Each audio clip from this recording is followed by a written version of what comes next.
sexual predators wearing correctional officer uniforms.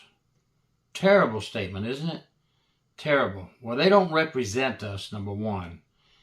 They're the rotten apples that we want to go to jail. Unfortunately, they're out there. They're in uniform. The truth hurts. And they taint the image of the hard-working, honest correctional officers. On August 15th, and yes, I'm going to use a paper, I want to get it right.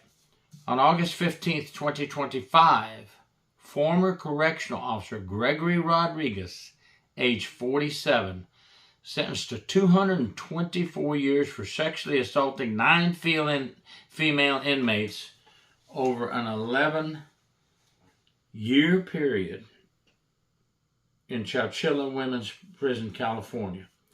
Now, I thought it was a 30-month period. One article says 11 months. I don't know.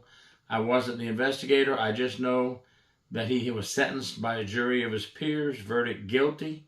He does not represent us in corrections, folks. My concern is, where were the leaders? Where were his supervisors? Where are the people that are supposed to be watching over the front line and middle management? Are they not getting out there and seeing things? A lot of officers have commented, how in the heck did somebody not see that? And then a lot of them saying what I believe to be true. Somebody knew this was going on, but the code of silence was taking place. They didn't want to report it, maybe for fear of retaliation. I've seen all these things happen, folks. We know what happens. And if you think it doesn't, then maybe you better step back and take a good hard look at it. Because we need to not ignore these situations. We need to report wrongdoings of correctional officers when we see it. You took an oath. You swore to an oath. You're wearing a badge. If you see anything criminally, possibly criminal, being done by someone in uniform or civilian staff, you got to report it. It's the law. It's your duty. It's your oath. What about Colorado now? That was August 15th. It was on August 16th, 2025. Colorado jail ex-commander sued over allegedly watching strip searches of over 100 female inmates.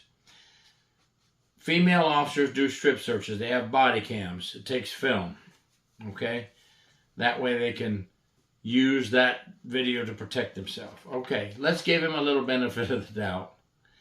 Maybe he was just making sure everything was on the up and up. No pun intended.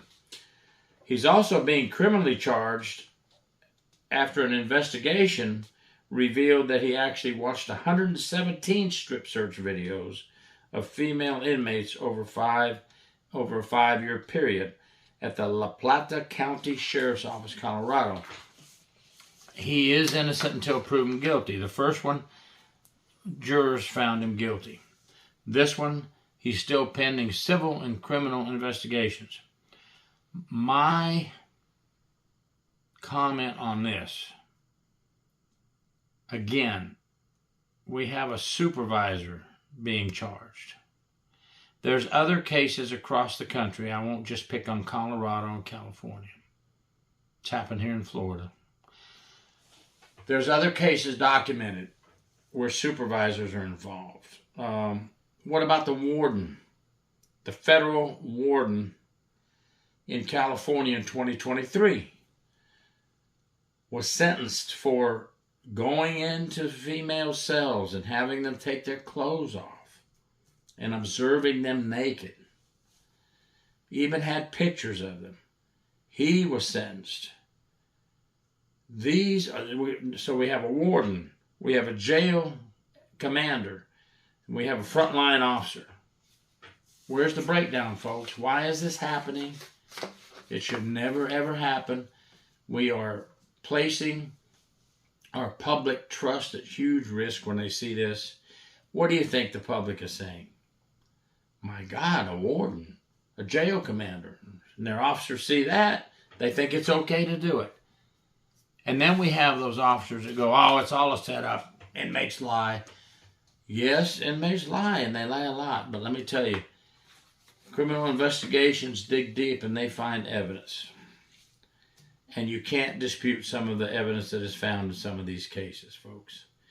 A lot of these folks out here that have been investigated for sexually assaulting or doing things to female inmates have pled guilty. But I know some are going to go, well, they pled guilty so they could avoid the 30 years and took the 5 or whatever. Well, whatever you want it to be. But we can't have this to continue. So for those of you that are thinking this is okay, you need to check yourself real quick, because you took an oath and swore to uphold the law. We can't just hide and stick our head in the hole. These things are not good for corrections, not good for the image of corrections, not good for the public because they're going to lose trust in us. So you supervisors better get on the ball and get rid of the dirty supervisors. And you officers on the front line better get on the ball and report any corruption you see among staff. You're not a snitch. I don't know what they'll call you, but you're not a snitch, because I want to say one thing before I close. If it is learned during an investigation or discovered that you knew anything about a crime occurring in your prison or jail and you did not report it, the minimum is termination from employment and loss of your certification. That's the minimum for not reporting. But the one that hurts the worst is your family's depending on you to bring home the bread and butter. You've got the medical insurance, you've got the dental insurance, you've got a paycheck. You lose that and your family loses. You hurt your family.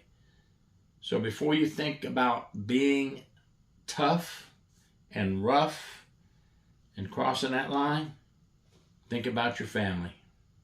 Gary York, True Prison Stories. Please subscribe.